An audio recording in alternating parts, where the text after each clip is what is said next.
E o versículo será do verso 54 ao verso 62. O tema da mensagem é a negação de Pedro. A negação de Pedro. Amém? Diz assim a palavra do Senhor. Então, prendendo-o, levaram para a casa do sumo sacerdote. Pedro o seguia à distância. Mas, quando acenderam fogo no meio do pátio e se sentaram ao redor dele, Pedro sentou-se com eles. Verso 56. Uma criada o viu sentado ali à luz do fogo. Olhou fixamente para ele e disse: este homem estava com ele. Mas ele negou: mulher, não o conheço. Pouco depois, o homem o viu e disse: você também é um deles.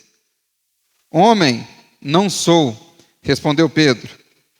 Cerca de 1 hora mais tarde, outro afirmou: certamente este homem estava com ele, pois é galileu.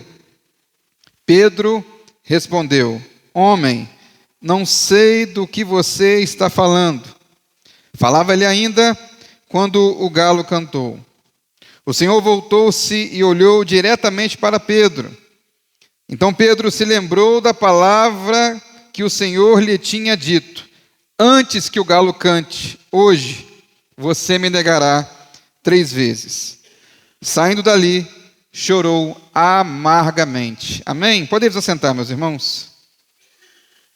O pastor Silvio já orou por nós. O texto aqui fala sobre a negação de Pedro, ou Pedro negando a Jesus. E para entendermos um pouco a história de se negar, a negação, a expressão de Pedro, eu quero levar vocês de forma breve à Segunda Guerra Mundial, que durou de 1939 a 1945. Um homem chamado Viktor Frankl, um homem de origem austríaca, mas também judeu, foi pego e foi levado aos campos de concentração nazistas. E aqui só uma observação breve. Esses campos de concentração eram criados inicialmente só para manter prisioneiros, como outros países o fizeram. Nos Estados Unidos da América, os japoneses também ficaram em campos de concentração. Mas, no caso específico dos judeus, dos ciganos, dos homossexuais, dos cristãos que não aceitavam as ordens de Hitler, eles iam sendo mortos pouco a pouco. O foco eram os judeus. E assim morreram 6 milhões de judeus. Mas criaram uma máquina para poder matar judeus de forma mais rápida e matar ou assassinar de forma que os soldados não agiam diretamente, porque no início da guerra eles matavam as pessoas a tiro.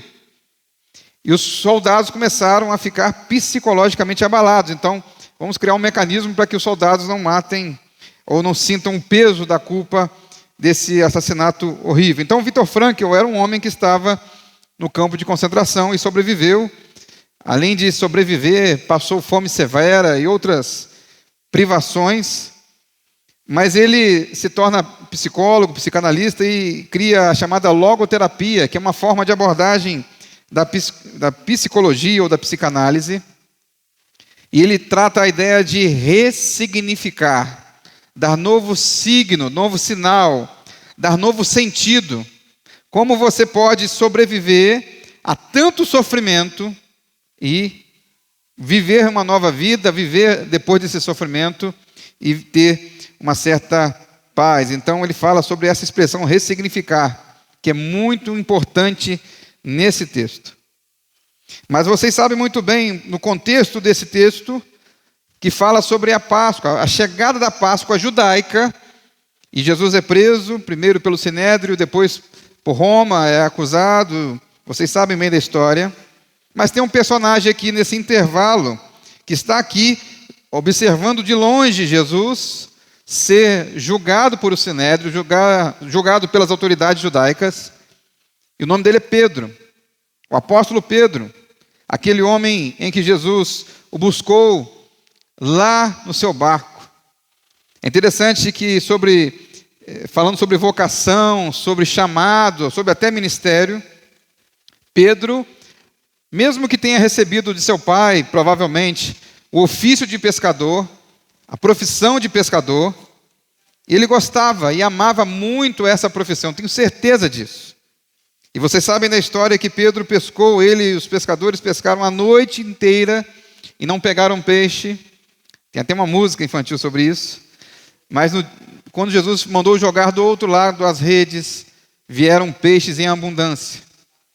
Mas Jesus disse a Pedro: Pedro, a sua vocação aparentemente era de ser pescador de peixes, o natural, mas você agora será pescador de homens. E Pedro aceita esse chamado, da mesma forma que outros homens aceitam, os discípulos aceitam o chamado de Jesus. E Pedro caminha com Jesus durante 3 anos e meio, até que chega esse momento. Pedro tem um temperamento meio forte, sabe? Meio brigão. No episódio anterior, ele corta a orelha do soldado Malcolm, que está relatado em outro evangelho. Ele é aquele homem que tem a natureza agressiva, a natureza bélica de querer entrar em conflito, e Jesus está sempre o acalmando. Mas chega aqui, nesse momento em que Jesus está na condição de preso, já se imagina que ele será julgado e morto. Pedro, então, sai da presença de Jesus e vai até perto de Jesus, mas está aqui num ambiente diferenciado. Eu quero que você mantenha a sua Bíblia aberta e vamos voltar ao verso 54, que fala assim: então, prendendo-o, levaram na casa do sumo sacerdote. Pedro os seguia à distância. E aqui, o primeiro tópico dessa mensagem fala sobre isso: seguia de longe. Pedro, que andou lado a lado com Jesus. Pedro, que acompanhou Jesus em todos os seus momentos, dos 3 anos ou 3 anos e meio de ministério. Agora Pedro está observando Jesus de longe, bem de longe, sem se envolver. E hoje tem muita gente que está nesse mundo igual a Pedro. Já ouviu falar de Jesus? Talvez já tenha caminhado com Jesus, andado com Jesus, mas agora não quer mais se envolver com Jesus. Que talvez tenha ficado cômodo, tenha sido mais interessante negar a Jesus, se distanciar de Jesus, observar Jesus de longe. Tem gente criando as próprias teologias, as próprias regras de vida, dizendo: olha, eu estou bem com Jesus na vida que eu levo, do jeitinho que eu levo, do meu tempero, do meu gosto. Então, eu crio as minhas regras e acho que estou seguindo a Jesus de forma distante. Pode ter conhecido Jesus em algum momento da sua vida, mas não se envolve com Jesus.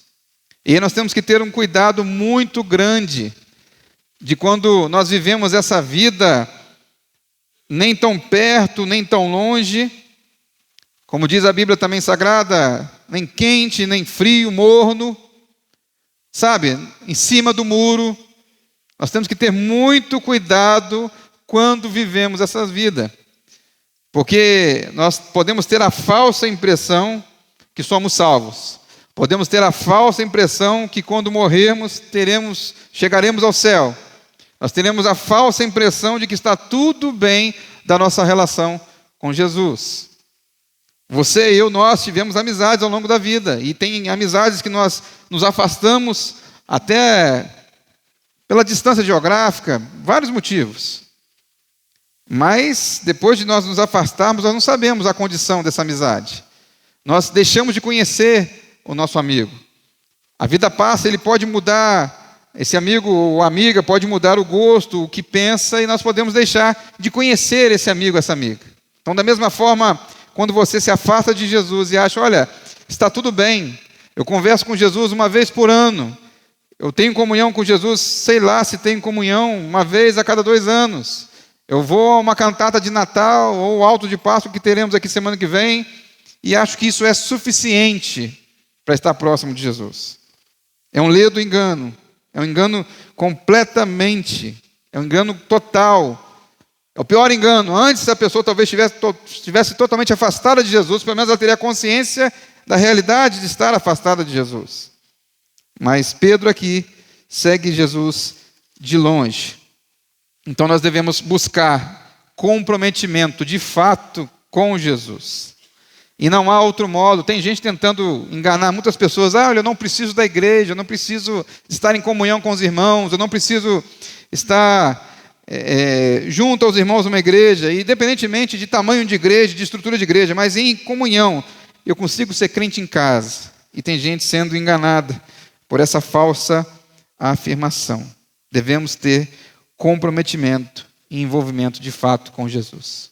Mas também há uma questão interessante aqui, que além de Pedro seguir Jesus de longe, bem de longe, ele toma lugar entre pessoas que estão ali para acusar Jesus, para fazer mal a Jesus, se senta o que a Bíblia chama de roda de escarnecedores, e ele está ali, achando que está tudo bem.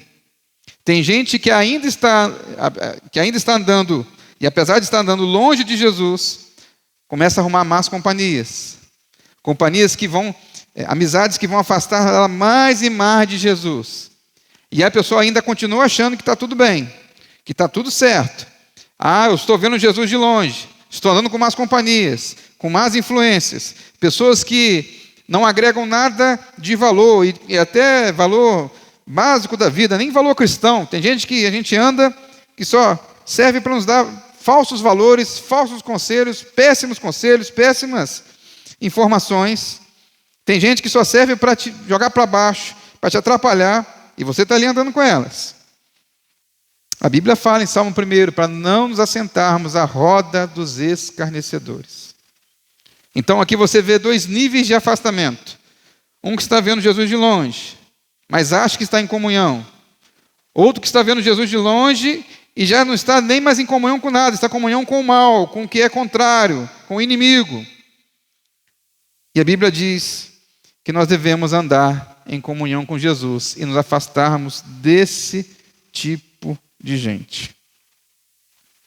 Tem gente que entrou na teologia do nada a ver isso, nada a ver aquilo, isso pode, isso não tem problema, isso é invenção de homem, e começa a se afastar, e começa a andar com más companhias, e gente que zomba de Deus e acha isso normal, gente que fala mal de Deus e acha isso normal, gente que fala mal da igreja e acha isso normal, está se afastando de Deus. Pedro, então, completa o seu ciclo de total afastamento de Jesus. Total afastamento de Jesus. E aqui cabe uma lição para nós, que nós devemos ter cuidado com quem a gente anda. Eu não estou falando que você só tem que andar com gente membro da sua igreja, gente crente 24 horas por dia, porque também você cai no problema de não ser nem luz do mundo, porque se você anda no meio de luz, você não pode nem santificar, você tem que evangelizar, você tem que andar com pessoas que não são cristãs e saber mediar até onde você pode caminhar com essa pessoa. Nós não estamos aqui querendo criar um grupo religioso completamente afastado das coisas do mundo. Eu não estou dizendo aqui para você abandonar o seu emprego, porque tem gente lá no seu emprego que não é cristã, não é isso. Eu não estou falando para você abandonar os seus estudos da sua faculdade, porque na sua faculdade, na sua sala, tem gente que não é cristã. Eu não estou falando isso. Mas que você saiba medir e priorizar quem é de fato a sua amizade, o seu relacionamento com Jesus. Então Pedro está completamente desfocado, desviado, distante da presença de Jesus, por mais que o visse de longe. Mas entendemos também, e aqui voltamos para o texto, que Pedro nega a Jesus, e você acompanha comigo o verso 57, eu não quero me estender. O verso 57 diz assim: mas ele negou, mulher, não o conheço. Pedro atesta, Pedro ratifica, Pedro autentica a sua mentira, um seu engano sobre Jesus. Um homem que era conhecido no texto bíblico por ser um homem corajoso, um homem sincero, trabalhador, honesto, que virava a noite trabalhando na rede de pesca, um homem que tinha o seu valor na sociedade, um homem que aprendeu e conheceu o Messias, Jesus, o Filho de Deus, Um homem que aprendeu e entendeu que Jesus disse várias vezes que ele deveria negar a si mesmo e tomar a sua cruz. Um homem que sabia que devia negar muitas coisas que o mundo oferecia para servir a Jesus. Jesus chega ao ponto de dizer, olha, você tem que negar o seu pai e a sua mãe, que eu já falei em outras mensagens, que é o ápice da negação e da prioridade, porque um filho no Oriente Médio, até hoje, 40 anos de idade, tudo que ele vai fazer, ele pede permissão ao pai. Mas quando se trata de seguir a Jesus, ou obedecer ao pai e mãe, siga a Jesus. Então ele já tinha abdicado de tudo que poderia afastar de Jesus. Está aqui dizendo que não conhece Jesus. Tem muita gente que está na igreja, tem muita gente que está participando da igreja, das atividades da igreja, e provavelmente nunca tenha conhecido a Jesus. Parece absurdo, porque conhecer não é só saber quem Jesus é intimidade, é comunhão, é relacionamento, é oração, é estudo da Bíblia, é entrega, é vida com Deus. Existe o conhecer de você saber, olha, eu conheço a pessoa do prefeito, conheço a pessoa do governador, eu conheço a pessoa da televisão, da internet, não sei de onde, mas eu não conheço no sentido de me relacionar com ela. Eu não sei dos hábitos que essa pessoa tem, dos gostos que ela tem, eu não sei se... não tenho relacionamento com essa pessoa, então é bem diferente. Pedro conheceu a Jesus, mas teve um momento de fraqueza e deixou negar a Jesus. Tem muita gente, tem muito cristão que com muito pouco está negando a Jesus. Com muito pouco, não é ameaça de morte, é negando a Jesus por um trocado, por um dinheiro. Negando Jesus por dinheiro, por corrupção. Negando Jesus por uma questão sexual barata, uma vida sexual barata. Negando a Jesus, priorizando mais as coisas do mundo do que o reino de Deus. Negando a Jesus em diversos aspectos. E por muito pouco, se vendendo por muito pouco. Mas no verso 58, você acompanha comigo, diz assim também, olha, pouco depois um homem o viu e disse, você também é um deles. E Pedro nega, além de negar conhecer a Jesus, ele nega fazer parte do grupo em que Jesus representava. Tem muita gente que está numa igreja local, está em comunhão, mas nega completamente, com as suas atitudes lá fora, ser membro dessa igreja ou de outra igreja. Tem gente que coloca símbolos no carro, mas nega totalmente fazer parte daquele grupo com as suas ações e com as suas falas. Pedro negou conhecer Jesus. Pedro agora nega fazer parte do grupo de Jesus. E nós devemos avaliar isso, meus irmãos. Se ao que nós pertencemos nós fazemos jus ou não, se estamos procurando seguir ou não.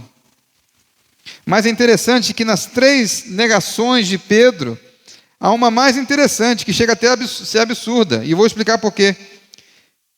Você pode ver no verso 59, cerca de 1 hora mais tarde, outro afirma, certamente este homem estava com ele, pois é Galileu.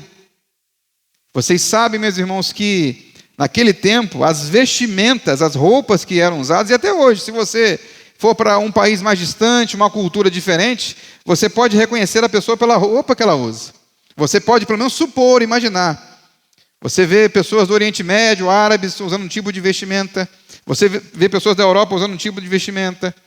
E Pedro está usando a vestimenta de um galileu, de uma região onde Jesus nasceu. E mesmo com aquela roupa, ele diz, eu não conheço e não sou galileu. É um absurdo. Ele está comentando aqui um absurdo completo. Tem gente que nega até o nome, nega até a identidade, para poder negar a Jesus. Tem gente até que nega a sua identidade mesmo, de onde você é, os seus valores, a sua família, de onde faz parte, para negar a Jesus. Algo absurdo. Tem gente negando a sua essência para poder negar a Jesus. E a gente fica pensando, por que isso? Por que isso aconteceu com Pedro? E aqui a gente pode pensar diversas situações. Mas Pedro estava passando num estágio de negação, do medo, da covardia.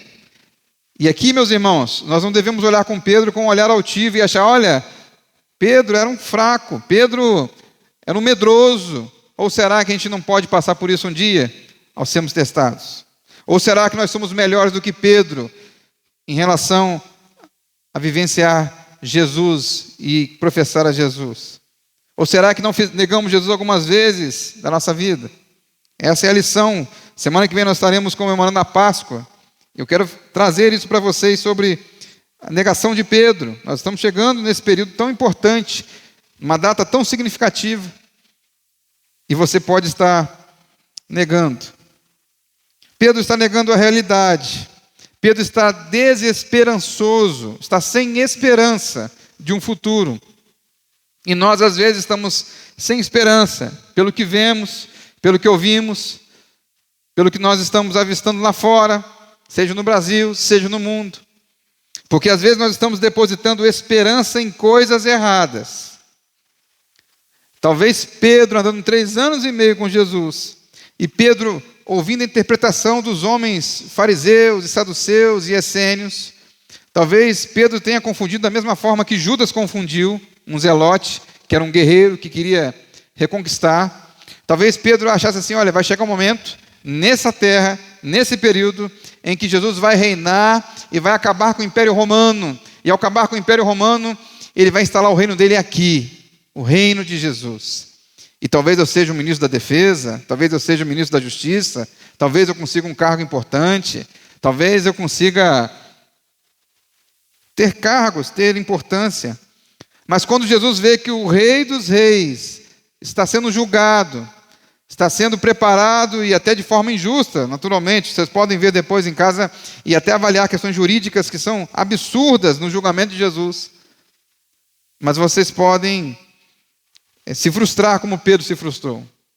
Tem muita gente querendo que Jesus seja o rei da sua vida, mas o rei que traga o reino financeiro, o reino de prosperidade, o reino de bênçãos total, o reino sem sofrimento. O reino de Jesus é algo maravilhoso e não nos deixa sofrer, nem passar necessidade, nem passar dificuldade em momento nenhum das nossas vidas. Pedro talvez estivesse pensando assim. E ao ver Jesus preso, pensou, olha, tudo acabou. Já era o reino de Jesus. Foi embora o reino de Jesus. Agora, se eu sobreviver, eu vou voltar para a minha pesca e vou continuar pescando peixe, para sobreviver, às vezes, e se for o caso. Mas é o olhar de desesperança de Pedro que o faz agir dessa maneira. O verso 61 diz, o Senhor voltou-se e olhou diretamente para Pedro. Então Pedro se lembrou da palavra que o Senhor lhe tinha dito. Antes que o galo cante, você me negará 3 vezes. Apenas no relato de Lucas nós temos a expressão que Jesus voltou-se e olhou diretamente para Pedro. Jesus olha para Pedro. E eu creio que o olhar de Jesus, como é expresso em várias passagens dos evangelhos, é um olhar de amor, é um olhar de compaixão, é um olhar de perdão, é um olhar de pagar esse mal com bem. É um olhar para dizer, olha Pedro, fique tranquilo, eu estou contigo. Isso era necessário que você passasse, para você até reavaliar ou pensar sobre a sua vida. E dessa mesma forma que Jesus olhou para Pedro, Ele olha para nós nessa noite. E talvez você, mesmo tendo participado da ceia, mesmo da boca para fora, ao olhar de todos, aparenta ter uma vida excepcional, uma vida excelente, sem problemas, mas talvez no seu coração você ainda tenha dúvidas sobre Jesus, tenha passado dificuldades, problemas, angústias, e não saiba, ou até em algum momento não sinta que Jesus está com você, mas Jesus está com você. Se você está se relacionando com Jesus, se você procura de coração humilde, de coração sincero, amoroso, pedir perdão a Jesus, Ele vai te olhar com o mesmo olhar que olhou para Pedro, com amor, com compaixão, com perdão, porque Ele é misericordioso. Nós não somos, tá? Eu não sou misericordioso. Para ser misericordioso tem que ser o Espírito Santo me convencendo mesmo. Eu tenho que deixar o Espírito Santo me fazer misericordioso. Mas Jesus, que é perfeito, Ele é misericordioso. Ele é amoroso. E você nessa noite pode sair daqui com essa alegria que Jesus olha para você. O verso 62 diz que Pedro chorava amargamente. Eu quero encerrar. Existe uma diferença muito grande, meus irmãos, de arrependimento, da palavra ou expressão ou ação de arrependimento e ação de remorso. Tem muita gente por aí que está com remorso. O que é remorso? Até eu procurei a etimologia da palavra, o original da palavra, a ideia do latim de se remorder, de se remoer, de passar pela mesma dor que você já passou. E tem muita gente que só está passando pela dor que passou um tempo atrás. E você deve, com certeza, em algum momento da sua vida, você deve ter passado por esse momento de remorso. E às vezes até com questões pessoais. Você talvez tenha ofendido alguém, ou você talvez tenha sido ofendido por alguém, e você não libera perdão. Lembra da situação e fica com remorso. E fica remoendo. E fica da mesma forma que a vaca faz, né? Volta para a boca e começa a mastigar aquilo de novo. E fica mastigando. E depois volta para a barriga e quando lembra, volta para mastigar. No caso da vaca, do animal, é a natureza dele. O nosso não. O nosso é só para poder passar mal, para ter depressão, para ter ansiedade, para ter que tomar remédio controlado, porque a gente não libera o perdão. A gente fica no estado de remorso. Um exemplo? Judas. Judas teve remorso. Judas sentiu a culpa de ter entregado a Jesus. Mas pelo que nós temos da Bíblia Sagrada, ele não se arrependeu. Agora Pedro não. Pedro se arrependeu. Pedro chorou amargamente. E Pedro mudou de atitude. A ponto de a tradição cristã dizer, não está na Bíblia, mas a tradição diz que ele morreu numa cruz de cabeça para baixo, porque ele não era digno de morrer da mesma forma que Jesus morreu, do mesmo jeito que Jesus morreu. Esse homem se arrependeu. Sabe a palavra ressignificar? Dar novo sentido, como eu falei no início da pregação, que esse homem que passou os maiores sofrimentos da humanidade, trouxe à tona essa expressão, ressignificar. Jesus é o maior agente de ressignificação da humanidade. Ele transforma, ele ressignifica. A pessoa que mais pecou, a pessoa que mais transgrediu a lei de Deus, a pessoa que mais fez o pior mal, ele ressignifica, dá o perdão e dá uma nova roupagem, dá vida eterna, transforma essa pessoa, dá um novo coração, tira um coração de pedra, coloca um coração de carne, e essa pessoa, a partir daquele momento que se encontra com Jesus, a sua vida é transformada. Meus irmãos, a gente torce o nariz às vezes, torce sim o nariz. A gente olha meio de lado, de pessoas que tinham uma vida completamente longe de Deus e pessoas que cometiam as piores atrocidades, crimes. E aquela pessoa abandona tudo e aceita Jesus. A gente torce o nariz. Mas nós temos que crer que Jesus transforma o pior dos pecadores. Que Jesus transforma aquele homem que a gente fala, não tem jeito, já era. Para Jesus não tem já era. Jesus perdoa, e se essa pessoa se confessar e mudar de vida e se arrepender, como Pedro se arrependeu, ela tem uma nova vida e vai morar no céu junto com você, que ficou julgando essa pessoa e achando que não tinha jeito. Há esperança para o pior dos pecadores. O que aprendemos de Pedro é isso, que devemos nos arrepender, devemos nos prostrar, chorar pelos nossos pecados, e ao mesmo tempo sentir a alegria no coração de que se nós estamos nos arrependendo e pedindo perdão a Jesus, Ele é fiel e poderoso para nos perdoar de todo pecado. Porque Ele morreu numa cruz do Calvário, e isso nos dá a alegria da vida eterna. Eu peço que você fique de pé neste momento, por favor, os que puderem, nós estamos encerrando. Eu quero orar por você.